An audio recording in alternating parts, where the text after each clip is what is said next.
Shalom saudara, selamat tahun baru.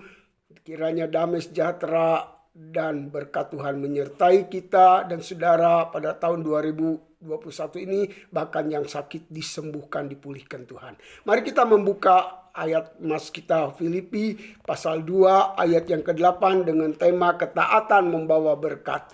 Demikian firman Tuhan saya bacakan. Dan dalam keadaan sebagai manusia, ia telah merendahkan dirinya dan taat sampai mati, bahkan sampai mati di kayu salib. Itulah contoh ketaatan. Saudara, arti kata taat dalam istilah slogan, ya, artinya taat kepada aturan, ya. Saudara harus taati aturan yang disampaikan firman Tuhan supaya kita diberkati. Nah, saudara, ada contoh-contoh orang yang percaya bahwa Tuhan itu ada, yakin, bahkan sudah menjadi pengikutnya, tetapi mereka tidak taat kepada firman, sehingga berkat Tuhan tidak menyertai. Contohnya, yaitu dalam kitab Kejadian, pasal 3, kisah Adam dan Hawa. Karena ketidaktaatannya, Adam dan Hawa akhirnya diusir dari Taman Firdaus, dan kehilangan kemuliaan Allah, hidup sebagai manusia berdosa, dan akhirnya harus menderita dan membawa kutuk. Demikian juga saudara yang kekasih di dalam Tuhan, kalau kita melihat lagi kisah tentang Nabi Yunus yang disuruh pergi ke Niniwe untuk memberitakan firman Tuhan, tapi karena keinginan dagingnya dia pergi ke Tarsus. Akhirnya dia harus mengalami sesuatu, dibuang ke laut dari kapal dan tenggelam dan dimakan oleh seekor ikan, dan dia 3 hari 3 malam hidup dalam kegelapan di mana dia ada di perut ikan.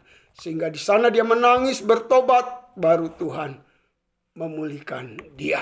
Nah, saudara, ada lagi kalau sudah melihat kisah, yaitu Yudas Iskariot dalam kitab Perjanjian Baru. Dia seorang bendahara, orang yang dipercayakan uang oleh Tuhan, tetapi hidupnya tidak jujur. Apa yang harusnya dia pakai untuk memuliakan Tuhan, dia pakai untuk melayani Tuhan, ya. Selain memang harus dia nikmati, ada hak-hak orang lain yang harusnya diberikan, dia pakai untuk kepentingan dirinya sendiri, sehingga akhirnya Tuhan menghukum. Dan ketika dia mati dengan cara mengenaskan.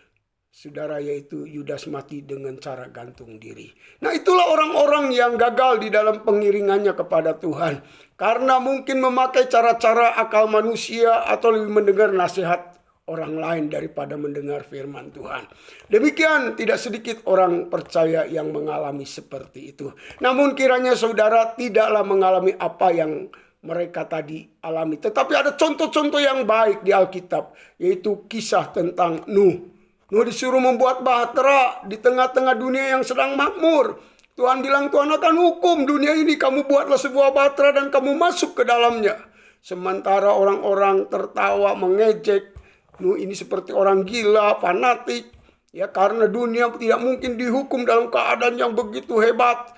Tetapi akhirnya ketika perahu selesai, Nuh masuk ke dalam perahu itu. Tuhan menutup, maka air bah muncul di mana-mana.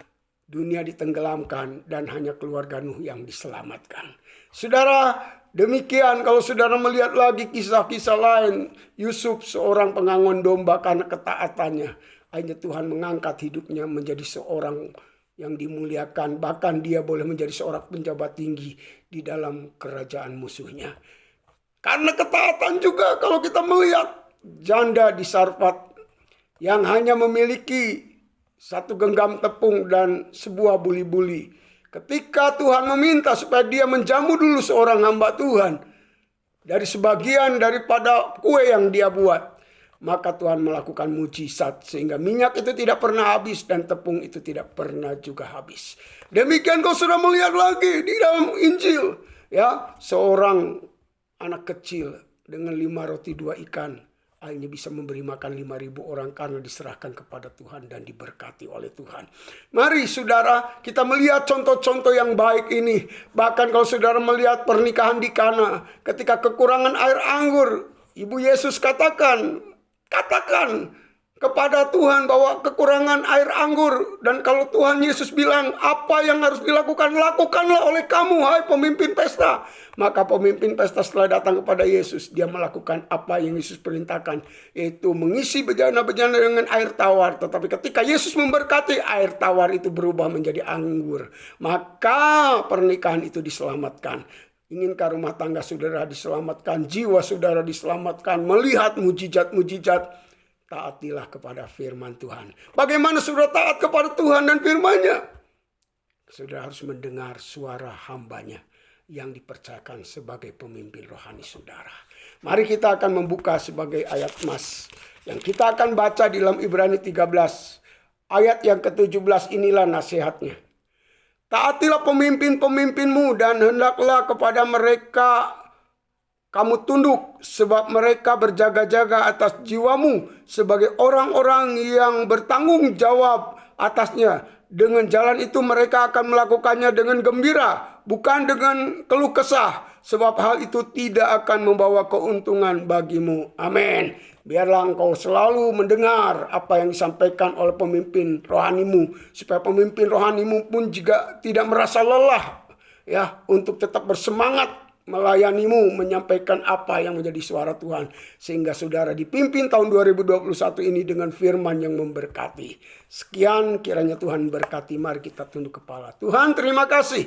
Biarlah Tuhan memberkati setiap jemaat-Mu yang mendengar, siapapun yang mendengar hari ini firman-Mu. Biarlah mereka menjadi orang-orang yang bukan hanya percaya mendengar, tetapi mereka menjadi orang-orang yang taat melakukan firman Tuhan. Sebab bukan orang yang berseru Tuhan, Tuhan, Engkau mengenalnya, tetapi orang yang melakukan firman Tuhan akan masuk dalam kerajaan-Mu, melihat berkat-berkat-Mu, bahkan masuk dalam surga yang kekal. Tuhan, Engkau berkati yang sakit, Tuhan sembuhkan, yang berbeban Tuhan pulihkan. Kami berdoa buat bangsa dan negara kami, supaya Tuhan juga mengampuni dan memulihkan.